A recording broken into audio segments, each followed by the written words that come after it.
She was one of the richest women in the city, a powerful CEO who could buy anything, except the one thing her heart ached for. Her little daughter, Emily, was 7 years old and had never spoken a single word. Doctors had given up. Hope was gone until one ordinary afternoon at the park, when a kind stranger and his little boy walked into their lives. What happened next was nothing short of a miracle. Emily Hamilton was 7 years old, with dark curls that framed her face like a halo and eyes that seemed too deep, too wise for a child her age. She was a child wrapped in silence. Not because she chose to be silent. Her lips often trembled as though words lived inside her, struggling to break free. But because life had stolen that gift from her before she ever had a chance to use it. From the very beginning, Emily's world was different. While other toddlers learned to say mama and dada, Emily's lips only formed soft breaths and whispers that never became words. Her laughter was soundless, her cries quiet. Doctors said she had suffered complications at birth, damaging her vocal cords and speech development. Some insisted therapy might help. Most admitted the chances were almost none. But Claire Hamilton, Emily's mother, never stopped hopping. Claire was the kind of woman who had built an empire out of nothing. A self-made CEO, her fashion company had transformed her into one of the most influential women in the country. To the world, she was unshakable. Sharp, determined, always dressed in power suits that made headlines in business magazines. People envied her, admired her, even feared her. But none of them knew the truth. At home, when the skyscrapers outside her penthouse flickered their cold night lights, Claire would sit beside her daughter's bed, hold Emily's small hand and pray.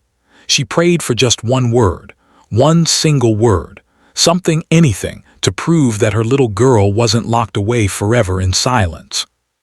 Every night ended the same. Emily smiled, Emily hugged her tightly, Emily loved, but Emily never spoke. Claire tried everything money could buy. Expensive therapists, private tutors, specialists flown in from other countries. She filled their home with toys and books, hoping to create an environment of joy and stimulation. But no matter what she bought, the one thing she longed for most remained out of reach. Because what Emily wanted wasn't luxury. It wasn't toys. It wasn't comfort.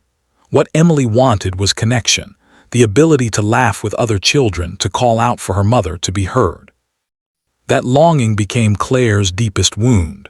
She often wondered if it was her fault. Had she worked too hard during pregnancy? Had her obsession with success taken something precious away from her daughter?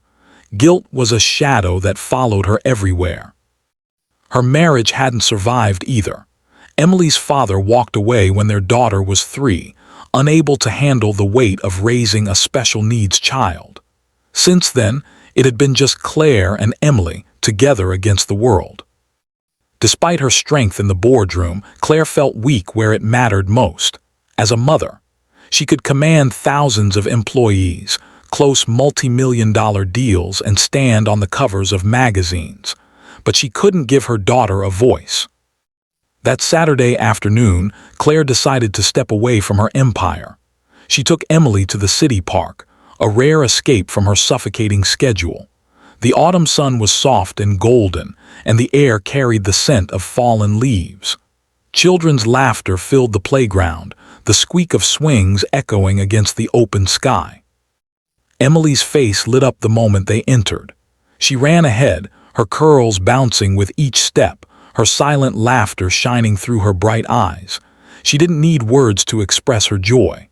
Claire followed, her heels clicking against the pavement, though she felt out of place among the sweatshirts and sneakers of other parents. Sitting on a bench, Claire watched her daughter carefully. It was always the same. Emily played alone. Children often approached her, curious at first, but once they realized she didn't speak, they left. Some whispered, some laughed. Claire's chest tightened every time. Today, though, something different happened. A little boy with sandy blonde hair and freckles across his nose wandered over to Emily at the sandbox. He carried a small red shovel in his hand and offered it to her with a bright smile. Emily froze for a moment, uncertain, but then slowly reached out and accepted it. Normally, this was the point where the child would walk away, confused or disinterested. But this boy stayed. He knelt beside her, digging into the sand, chatting about dragons and castles as if her silence didn't matter. From the bench, Claire's breath caught. Who was this boy, and where was his parent? Moments later, she saw him. A tall man in a worn gray t-shirt and jeans approached, carrying 2 ice cream cones. His presence was calm, steady, the kind of presence that seemed to quiet the noise around him. He handed 1 cone to the boy. "Thanks, Dad," the boy said, then turned to Emily. "Do you like chocolate or vanilla?" Emily tilted her head, then pointed shyly at the chocolate cone.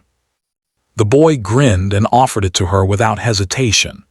Claire immediately stood, instinctively protective.